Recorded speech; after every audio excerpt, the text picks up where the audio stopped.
Hello, hello, hello, social media friends, and a very warm welcome to our Ask Me Anything with Asil. We are Evolution One, a US-based nonprofit organization focused on the evolution of human consciousness, which is inherently linked to this planet. Not only is Earth our home, she's also a conscious being whose purpose is to support life and the consciousness of humanity. So today, we're going to be answering any questions you may have about Evolution One's sacred earthwork and our Soulsearch TV episodes, our Soulsearch TV collaboration. Before we begin, we'd like to share a little more with you about us, and then we'll move into the more interactive part of the session. Alfredo, will you play the trailer?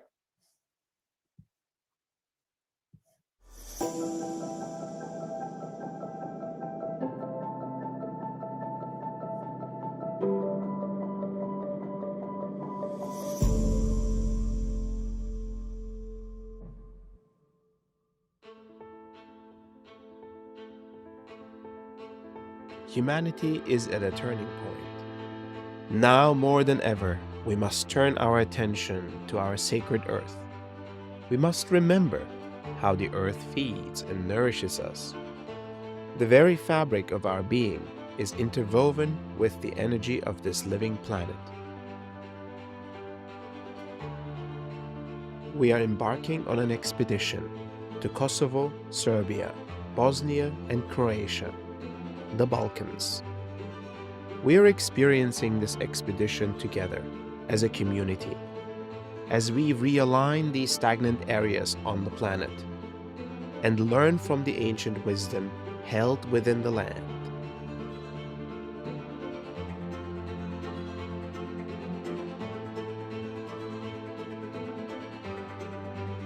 The only way to restore balance is if enough of us choose to remember. Together, we can focus our presence and intention to realign these sacred sites around the world.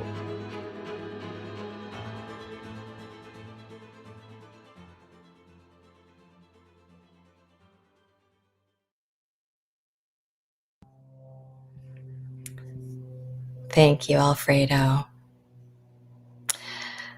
So, as you can see, that was a trailer from our Balkans expedition, which is an episode 104 that was just released on Soulsearch TV.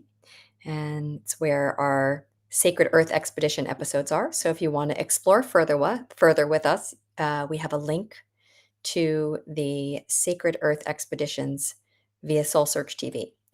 We've released Guatemala, Hawaii, and as mentioned, just Tuesday, we launched the first of our Balkans episodes.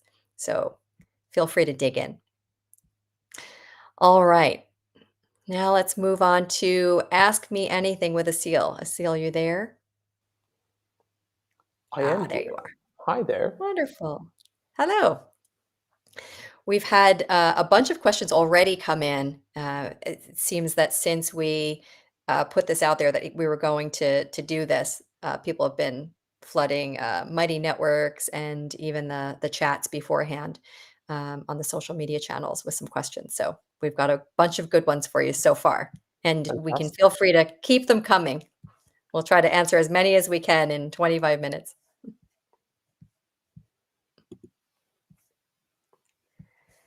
So let's see. Oh my goodness, so many things. Okay, let's ask. All right. How is establishing presence neutrality a way to be available for, respond to, and deal with collective trauma sites? Oh, we're diving right into it. We're doing Love it. it. Love it. Well, first of all, let's say, when we go to sacred sites, there is many different types, right? So there is sites of nature, there is sites of ancient civilizations, there is sites of current civilization lineages that are active places of worship, churches, mosques, synagogues, temples. And then there are collective trauma sites. Now, in our body of work, we consider collective trauma sites also sacred sites.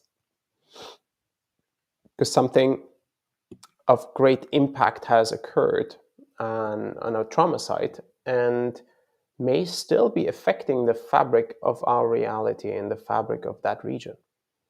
So therefore, we go to energetic sites, we go to sites of energetic significance, and collective trauma sites are of energetic significance. Now, it's not always like this glorious work that we imagine it to be when we go to sacred sites. Sometimes we may have like this explosion of euphoria and beauty and powerful energy moving through us, but sometimes these places hold incredible trauma from past wars and conflict.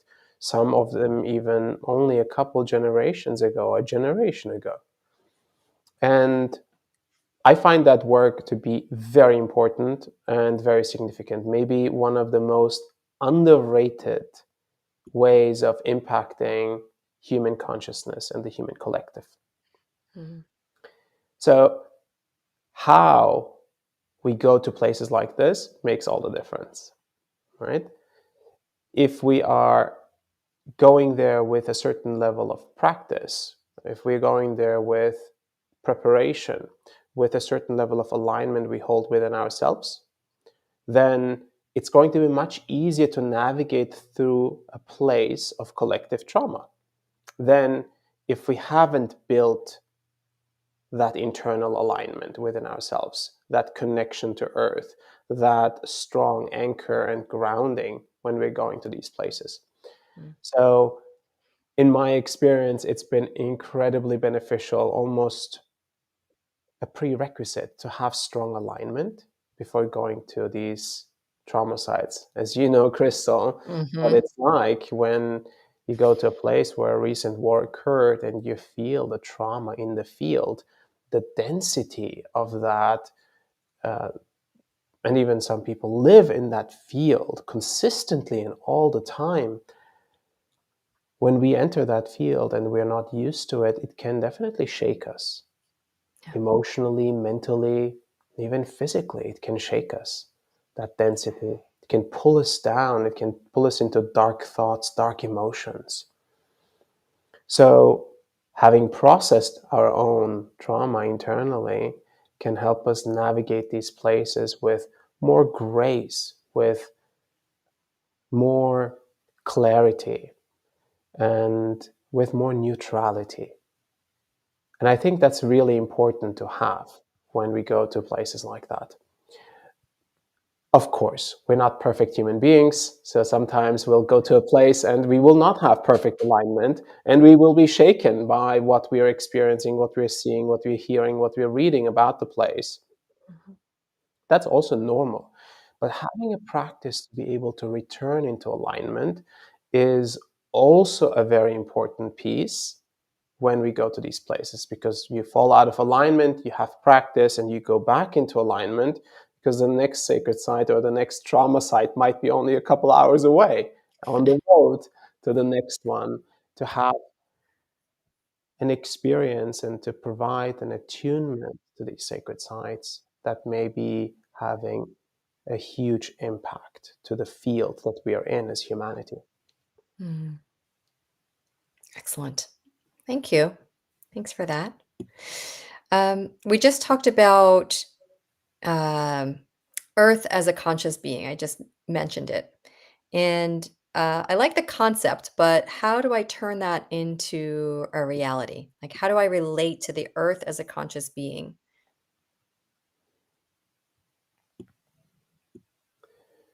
Well, it's interesting. As a human being, we always relate to other things that are conscious of similar size, right? Mm-hmm. Like other humans, animals, plants, or a single tree, and so on and so forth.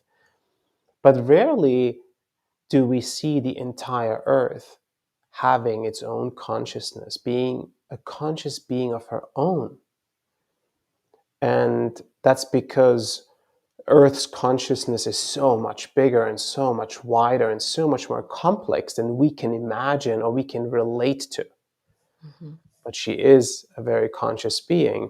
And in her consciousness, she consistently provides unconditionally to all living beings on Earth, creates entire ecosystems for consciousness to flourish. Mm. She witnesses creation and destruction within these ecosystems through thousands and millions of years. Mm. So, in that way, the lifespan of the Earth is much more different than we can imagine, right? We can only imagine life in a human experience, or even if you think about conscious human periods that we know that are accepted historical knowledge. We're talking about maybe 40, 50,000 years. Maybe we're Mm. talking, if it's more controversial, a couple 100,000 years, maybe longer. But we're not talking like Earth's levels, right? That's millions of years. And it's really fascinating to be able to relate to the Earth in that way. That Mm. type of relationship builds over time if we spend more time in nature. If we connect with pristine sites of nature, then we develop this like deeper and deeper connection and bond with the earth, knowing that she provides for us everything: Mm. water, air, food, shelter. Everything we have, we get from the earth. And just alone that perspective shift gives us a stronger bond with the earth itself. Through practice, through meditation, we can even deepen and strengthen that bond with the earth to give us grounding, to give us energy, to give us life force to live our best possible lives. Thank you.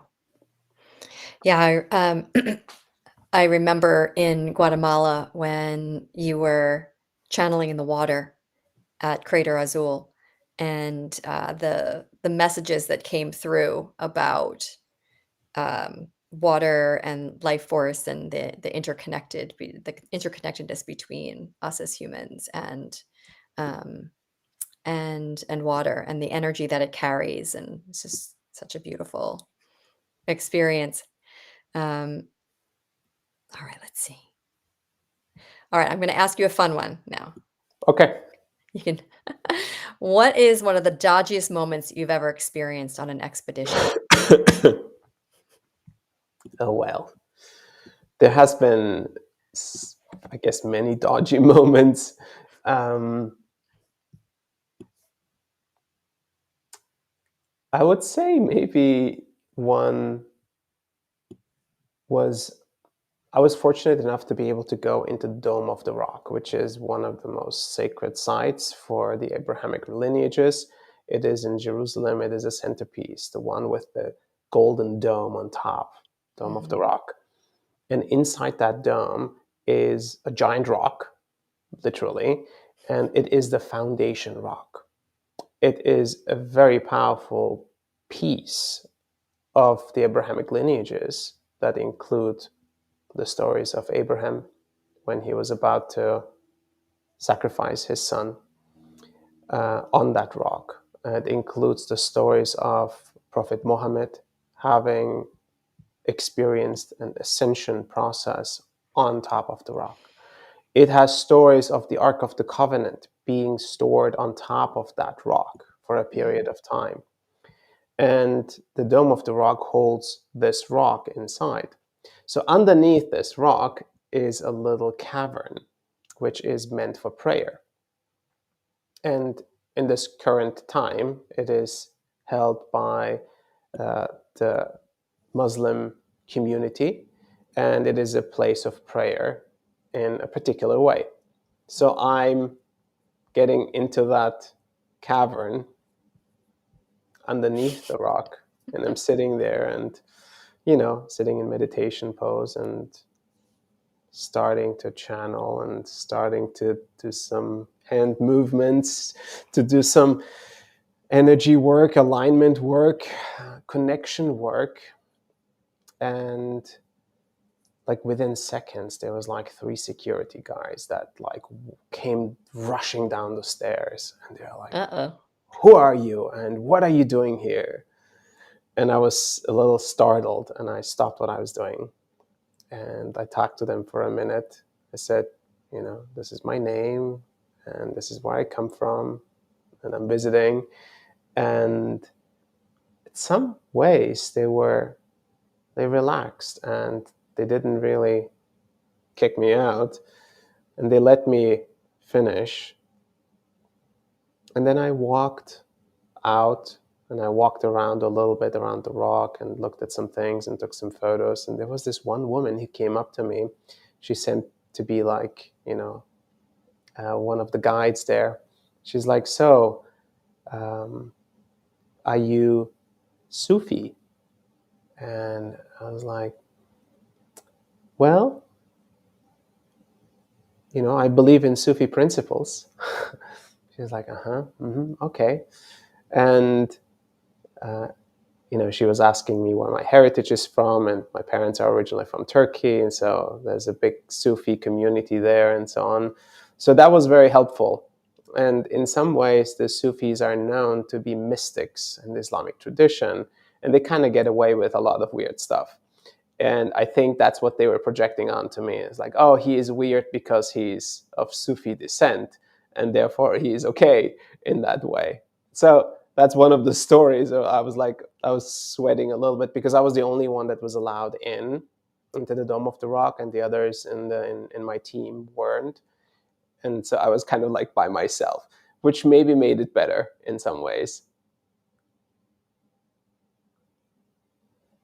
Yeah, I know having, your unique, background coming from Turkey, has really helped in the Middle East and, um, to be able to be at least accepted, even as a Sufi.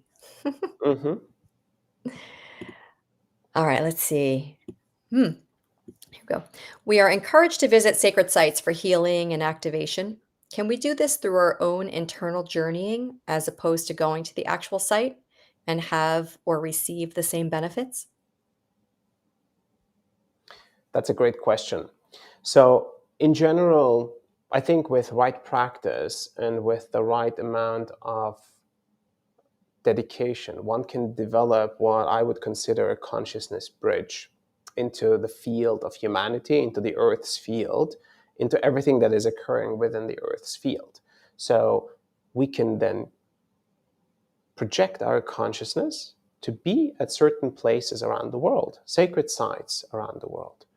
And we could literally have an experience that could even be more powerful than being at the actual sacred site in physical form, where our consciousness delivers us the energy, the information, the knowledge, and also an attunement that we receive or we can deliver to that sacred site through that consciousness bridge. And I find that to be very liberating because there's thousands of sacred sites around the world, and we could not possibly all travel to all of them. And imagine there's thousands of earth keepers around the world that are trained, that they can then connect and combine their energy and their consciousness to be projected to a specific place. Could be a place of conflict, could be a place of trauma, could be a site of worship where we can attune ourselves as well as the site itself through our projected consciousness. That is a very powerful way of doing this type of work. And yes, it could be done from the comfort of your home. I believe in some ways, Crystal, that these sages, some of the masters that go into a cave and they seemingly go into darkness and into nothingness, do a lot of that kind of work from where they're at. So they Yeah. deliver a lot of healing work, a lot of support work for humanity from these places in the mountain, from these places in the cave. And they do a powerful work from where they're at, just purely through their consciousness and the consciousness bridge into this Mhm. human field that is on the Earth's field. Amazing. Yeah, I could totally see that. Gives new meaning to going into a cave, right? We typically say, okay, we're just going to sever our ties to society and the world, and meanwhile they're devoting themselves to caves to devote themselves to humanity uninterrupted. Mm-hmm. Hmm. What's the most surprising being that you've ever encountered? Ooh, I mean, so many surprising beings. Um,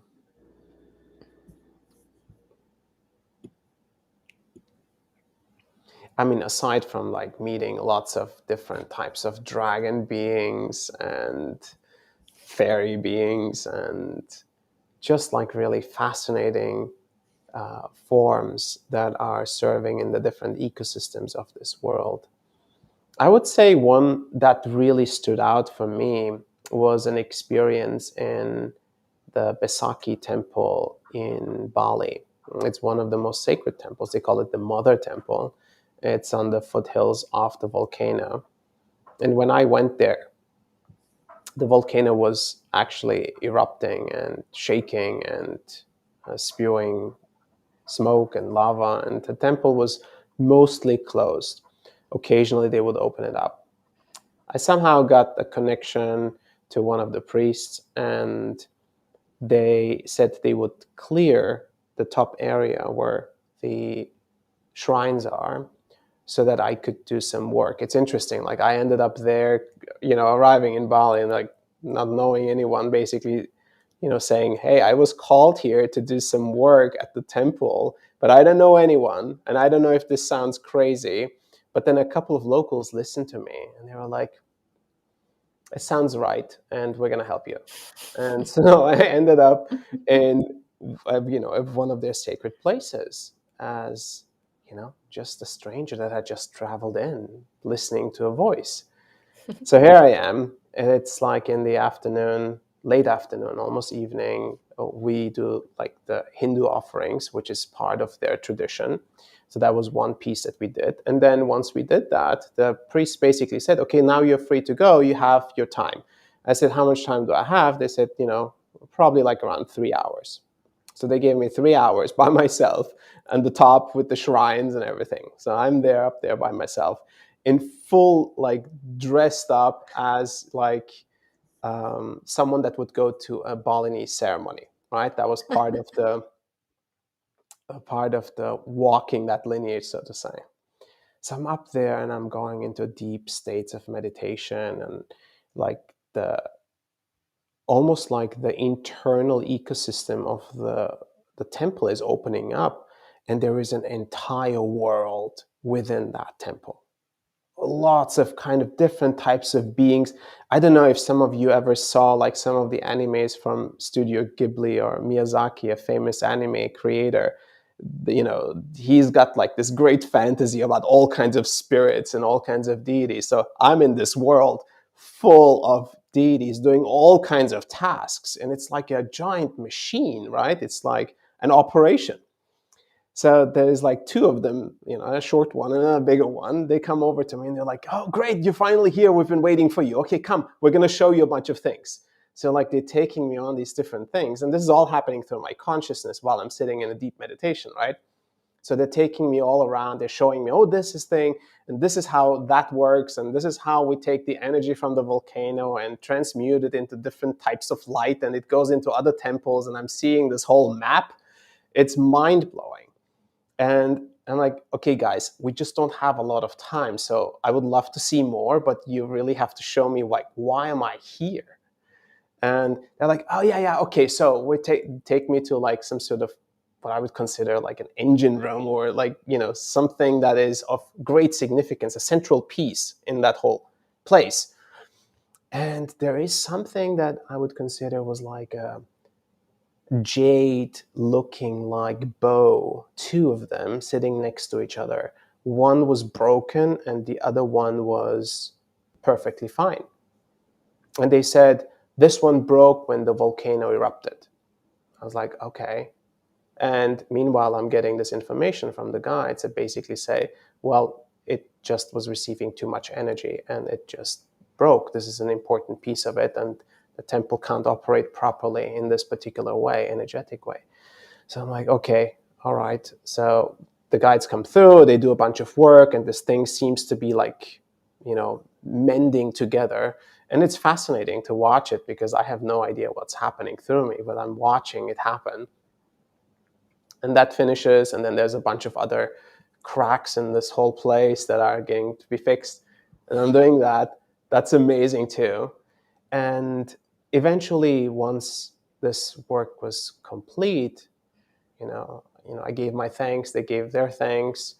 And as I'm like completing the work, like the energy shifts, like with all of these beings, they become all like very silent and very quiet, almost like bowing. Hmm. And I'm like, oh, something is happening here. And suddenly I hear, while I'm in meditation, I hear all of the dogs on the temple. There's a lot of stray dogs. They call them temple dogs. They are stray dogs that are basically living at the temple. They're the guardians, local guardians, right? All of them start howling at the same time. It's like a pack of wolves howling Whoa. into the moon, right? And even the guards of the temple are a little bit, freaked out. It's like, what's happening here? And I see from the volcano's top, like swirling down, this giant yellow dragon, and it comes down and it lands right in front of me, like in terms of my consciousness observation. I'm like, whoa, what is going on here? And so I'm observing the situation, and it looks at me and it basically says, thank you for your service. And then it starts flying away. So the dogs eventually stopped howling. I was finally guided out of this incredible labyrinth, and I'm coming down the shrines and like the top levels of the temple, walking down finally, and I'm seeing the priests, and they're like, okay, what happened? Tell us everything, right? So they're like super curious of the stranger who came here to help. They don't know why, and they just agreed to this. So I told them the whole story, and they were not a single bit surprised. There was no thing that I said that was like shocking or jarring or crazy. They're like, And I said, and the dragon came, and they're like, oh, you spoke to the dragon. I was like, yes. Is that something that happens? He said, normally only the high priest can talk to the dragon. This is a very sacred communication line that's rare. And I was like, wow, this is fascinating. So that was the completion. And then, as it's a ritual and part of the process, once all these offerings have been offered, like all these food offerings and everything that's been offered, everyone is eating the offerings afterwards, basically. So they have been offered first to spirit, and then everyone's like sitting around and eating. So we were there just sitting and eating the offerings and having a good old time. And then you're like, and now I have to go change my underpants. Yes, exactly.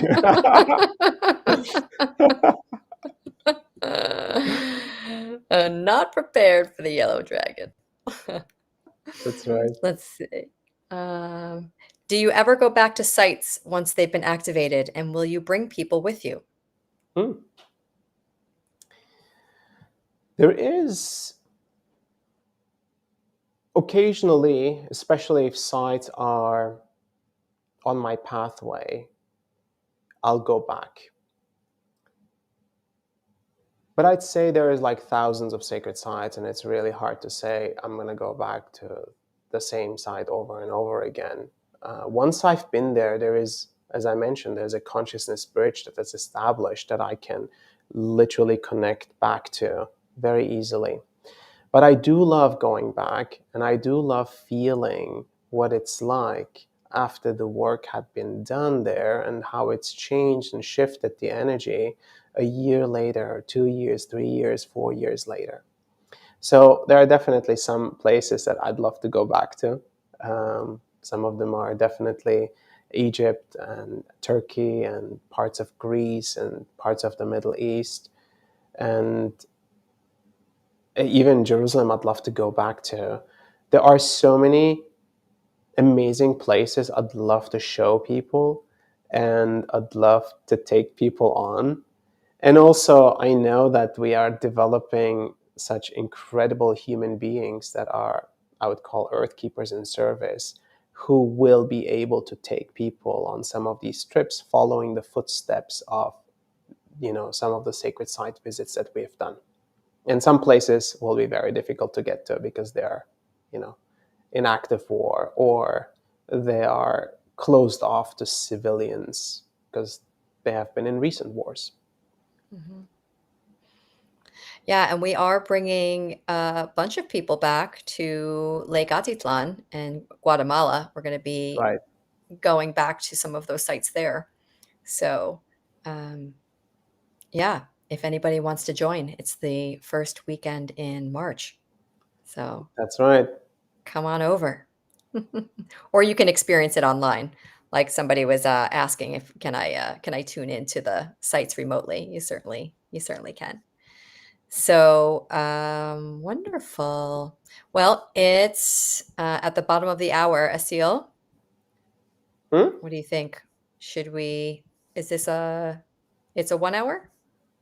Are we doing this for a I whole think an it's a hour? 45 minute, or 45 minutes. Okay, let's see. I think we have a little bit more I time. mean, I think we can keep going. There's still more questions, Great, let's do it. regardless, right? It's an ask me anything, so you kind of knew Ask what we me want. anything, Crystal. Yeah. All right, let's see. Hmm. Veronica's asking, how has the sacred site work impacted the people around the sites? Do you have a sense for that? Well, that's a hard one to determine without really doing extensive scientific studies or research and surveys, right? But what I do sometimes is when we have local guides with us, right, that have been with us to some of the sacred sites or some of the sites of trauma, we ask them, it's like, how do you feel this site has changed as a result of the work? Maybe a year later, 2 years later, and we get amazing stories. We get stories about that the energy feels lighter, that there is more people that are sharing powerful experiences, like very opening, very bright, very light experiences compared to the way it used to be, the density. And it's hard to tune in into what it's like to live at places like that. I don't know. I've visited a lot of sacred sites, but I've never really considered living on a sacred site because I think it's feels like a full-time job.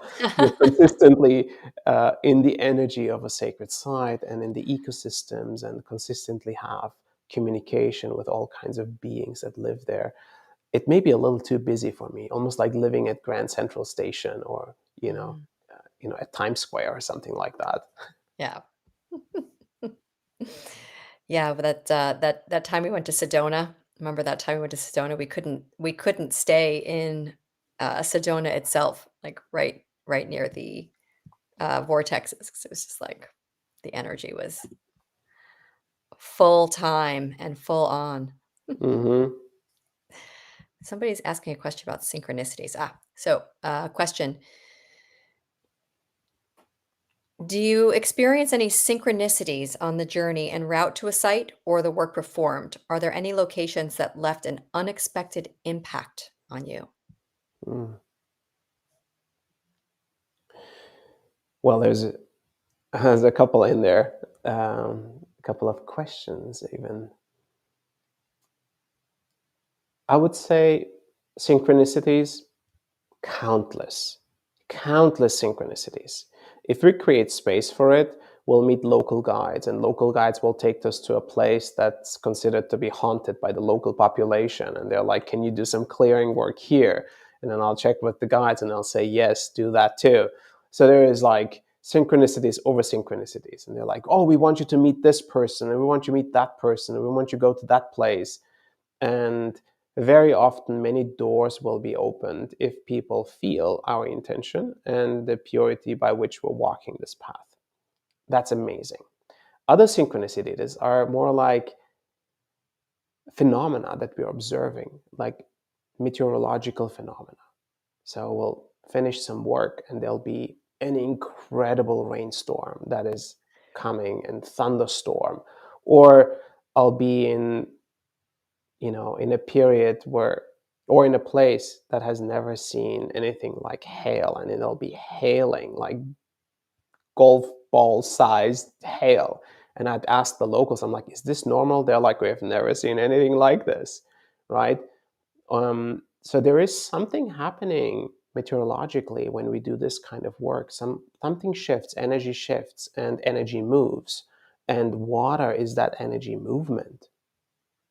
And that to me is fascinating. And of course, nature responds too in different ways, like winds or certain types of animals show up that are out of season, and so on and so forth. Nature responds to this kind of work very strongly. And of course, humans do too. So we meet a lot of magical people, fascinating communities, people that are enjoying doing this work or showing us new places. So there is no limit to the magic that ensues as a result of doing this work, right, Crystal?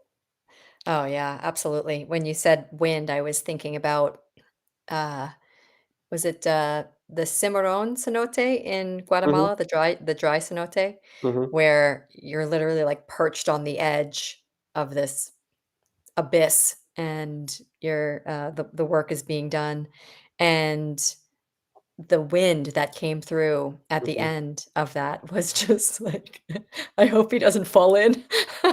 That would really suck. True.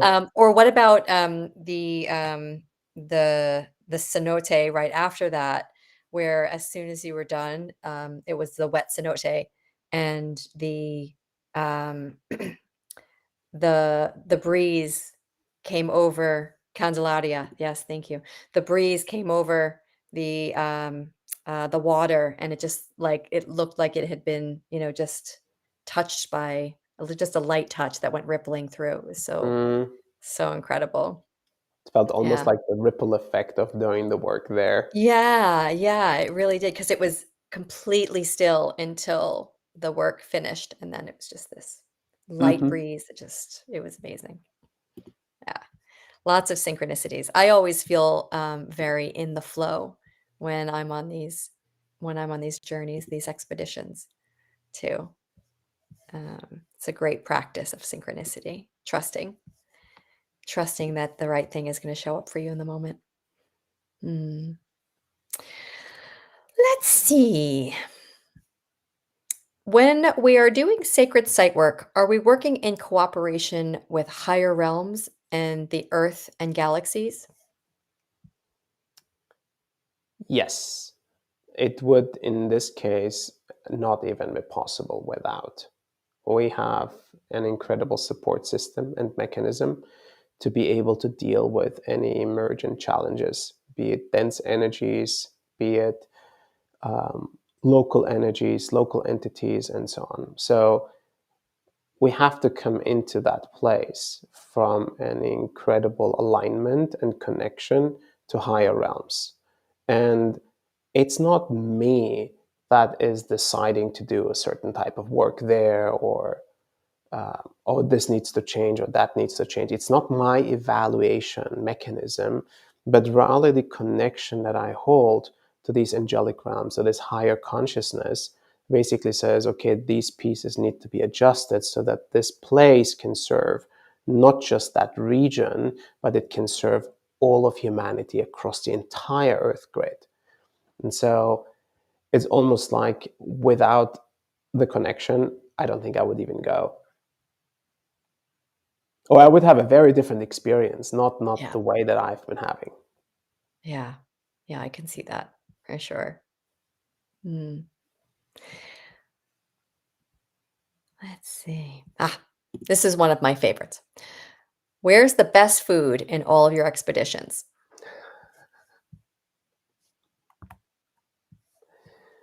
Well, I feel like we find great food wherever we go on this sacred sign. That may sound like a diplomatic answer, but it really is.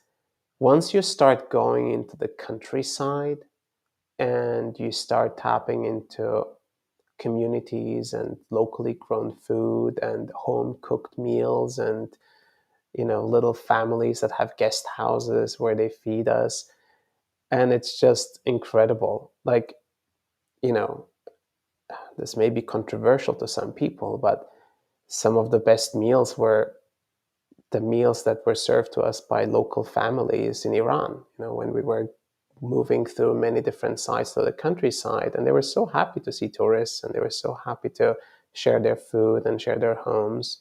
Very welcoming, contrary to the image we may have about such a country according to the media or their leadership. And also incredible food in Jerusalem and Israel. It's just been mind blowing. Middle Eastern cuisine has a thing about feeding people properly and as good as possible. That's been very clear. And also, you remember Turkey, right, Crystal? Like the Oh, yeah. food that we ate in Turkey is just amazing. Or in Greece. I mean, it's literally anywhere we go, we find incredible food. There's no doubt about it. That's true. One of the most interesting places that I saw from you, when I don't go on these trips with Asil, I always ask him to send me pictures of the food, the Yes. restaurants, was the restaurant in Iraq. Was it Baghdad? Yes, it was in And Baghdad. it was, I mean, this could have been a restaurant in Soho in Manhattan. People were dressed so nice, and it Yeah. was beautiful, and you said the food was incredible, and it was just such a different, experience um, that I was presented, because I was, used to growing up with the war and the things Hmm. that you see on TV, and, everyone's, you just have a vision of who you think these people are, and then Absolutely. to see that was like, "Oh, I love it," Mm, I wanna go to a restaurant in Baghdad. yeah. It was also a little bit of an isolated experience, I have to admit. You know, it is a war-torn country, and so if you go outside of Baghdad, it's been quite decimated, and food choices are rare, more sparse and more rare. So we went in, we were talking to several people in Baghdad. They're also diplomats from different countries holding embassies. And at that time, you know, the US still had an embassy there, an operational embassy in the embassy district. And we went with some of local Iraqis who worked for the US embassy to an amazing dinner, had a great conversation about the type of work that I do. And they were actually really amazed about it. They were so happy that someone is doing this kind of work, because they said, sometimes this stuff is beyond, diplomatic channels. This stuff is beyond, like, the logical mind or the rational mind to fully understand, but it's still important. Like, in their heart, they knew it's important. And so I wish to ignite that kind of curiosity in people more in all the places I go to, no matter what type of belief systems they may hold or what type of conditioning they may hold. Absolutely. Yeah. Thank you for that. Let's see. We have a newcomer to our community.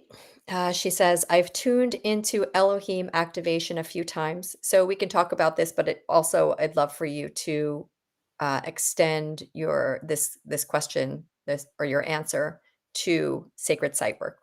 So I've tuned into Elohim activation a few times. I was wondering, is there a time that I shouldn't do activations, such as cold or pregnancy? So when you're feeling sick, or should you not go to these sacred sites, and should you not tune into activations with the Elohim? What do you think? Well, I think going to sacred sites is definitely a physical endeavor sometimes. So that's definitely to be taken with mindfulness about your physical capability and what you can do. And it shouldn't feel like it's something strenuous. And ultimately, same thing for doing transmissions or activations. If you're feeling so tired and so under the weather, and all you can think of is resting, then you should just rest for now. But we have seen transmissions to be very, very effective, also helping people through these times of being under the weather and getting better as a result of that. And we've had, children, babies, pregnant women, elderly, through many different types of transmissions, and it's never been an issue. In fact, it's been very complementary to their journey of healing and growth. So I think the transmission adjusts to the person's ability to receive. Yeah, perfect. Um, let's see. We've got How do animals respond to this work in their midst? Are they supportive? Do you remember the cat in Israel? I mean, I have so many cat stories, so many cat and dog stories. There's many countries there's like stray cats, and whenever I'm like sitting in meditation or I'm in channeling mode, there is a certain level of serenity that I get into, and certain type of non-duality, and cats love that. They seem to be picking up on that, and even like stray cats that would normally avoid humans would come over, either sit on my lap or sit next to me, just like curled up, and just be bathing in that energy, I guess. And so there's occasionally a video or a photo where I'll be like with a stray cat, and yeah, it's fascinating. Animals definitely respond in a very interesting way, Crystal. Like, we have community members that send photos of their pets, like Yes. staring into the screen as I'm delivering a transmission, or like being completely passed out as they are like listening to the transmission. So that's amazing, right? And Yeah. yeah, the channeling in Kreta Azul was also interesting, where I was inside the water and there was like these tiny little fish in the water that are local fish, and I wasn't too concerned about it. I was just doing my thing, standing, and as I'm like doing the channeling and I came out, our local guide, he basically said he's never seen anything like this.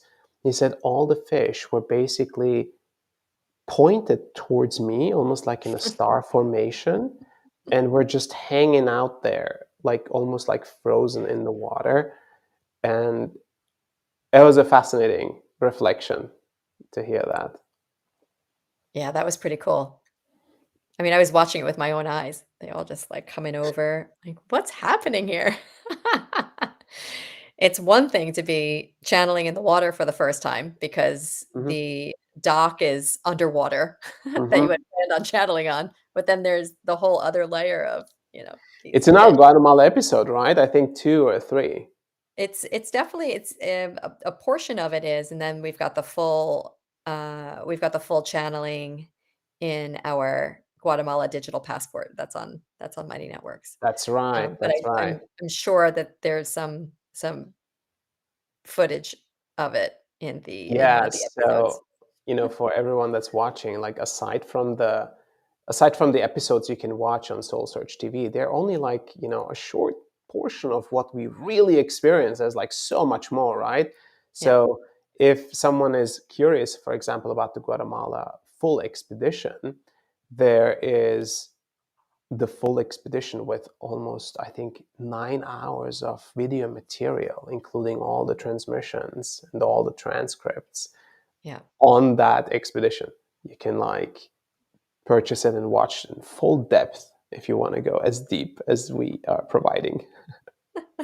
Yeah, I remember my mom, the only way to track me, on the scary place, Guatemala, um ooh, yay!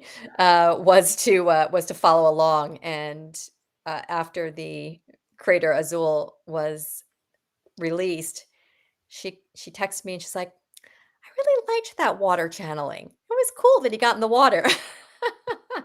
So that was the moment that you converted Irene, Asil. Oh, that's funny. Wanna answer a few more questions? What do you think? Let's do one more. Okay, alright. This one's easy.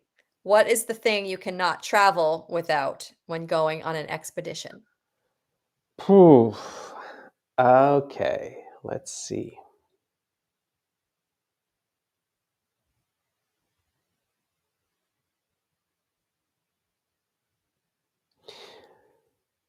Well,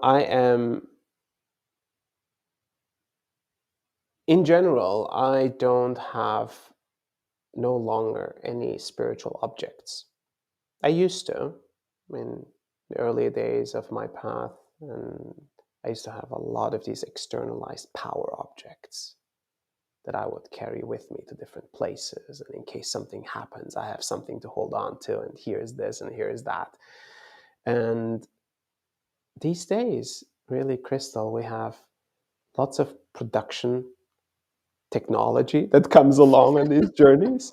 Uh, High-end cameras and microphones and this and that and battery packs. But I think the one thing that's been really amazing is merino wool. I can't travel without merino wool. Merino wool has been so instrumental in traveling for many, many days on without, a laundromat or washing machines.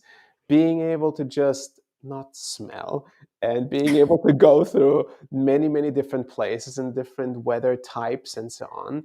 So I just want to thank the merino sheep of this world for providing an incredible product for us. All right. I thought you were gonna say maybe like your headrest or something like that. So I even learned something today. Mm, The gift that keeps on giving. Ask me anything. All right. Sounds sounds like we should wrap this up. I think we've answered most of the sacred earth related questions. yes. And there are some questions from our Earth Keepers level 3 uh, participants. So we can save those for our course and be sure to note and answer those. Um, Alfredo, would you put up the Conscious Creators Workshop QR code and the link? I guess our support team, Elida, maybe you're on for the link. So, if you'd like to continue the journey with us, we invite you to our upcoming Conscious Creators Workshop that's going to be held the first weekend in March in Lake Atitlan, as we had mentioned earlier. And it's a very special place, near and dear to our hearts. We've been there many times already, and we love to go back to that potent power spot. If you can't join us in person, you can always join us online and feel the energy. We'll be holding down the fort in our ground control technicians, aka in-person participants, will be transmitting that energy out to you, helping to transmit that energy out to you. And if you want to explore further on the episode side, you can go ahead and watch us on Soulsearch TV. And thank you, Alfredo, for that. They're really cool. Those of you who have been doing our advanced courses, it's really fun to see this side of Evolution 1 and this side of Asil, and, I find the episodes really, really inspiring and, kind of like a look under the hood of what goes on because Asil explains, a lot, whether it's in an interview or, a post-expedition interview or, does a debrief at the end of, channelings that he does, so you're getting, like, the inside scoop. So, it's really cool. Check it out. Something different, something new, and, Asil, what do you think? Was this fun? Should we do it again? I think this is a lot of fun. Yeah, I love talking about these trips, and there's so much that happens that we can't always capture on camera yeah, and can't always put it into the episodes. I also want to say, like, what you're seeing on Soul Search TV and the episodes that we're showing, that's years of travel, years of, you know, filming and editing and lots of people were involved in making that happen, donors that have sponsored and supported that work. So it is, I think it's a real feat of an incredible team to bring these episodes to life. And Soulsearch Absolutely. is giving away these episodes for free. So I just want to share that love with all of you and share with you like how much it means to us that we are able to share this type of work with all of you.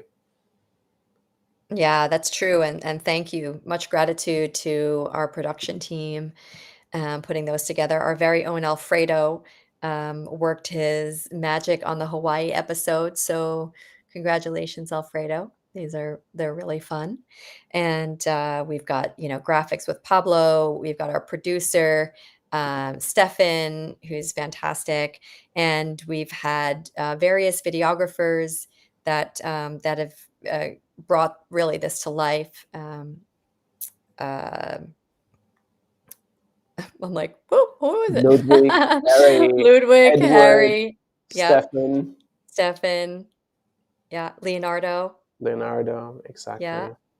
yeah. So, Alfredo filmed some of it. yeah, Yes, yeah, that's right. That's right. Alfredo did fill some of it. Yeah. So it's an effort, and it's love. You'll see it. It's so much fun, and it's such a joy for everybody who's part of the project. So indeed. we are happy to continue the work. All right. So we'll see you next time. I believe we're going to try to do these about once a month. So as interest picks up in these Soul Search episodes, and people start having experiences, they might have some questions. So we're here for Mhm. you. Wonderful. Asil, do you want to come? Alfredo, you want to put him back on just really quick? Yeah, there we go. Yeah. Okay. All right. Well, take care, everybody. Love you Blessings to all of all. you. Thanks for joining. See ya.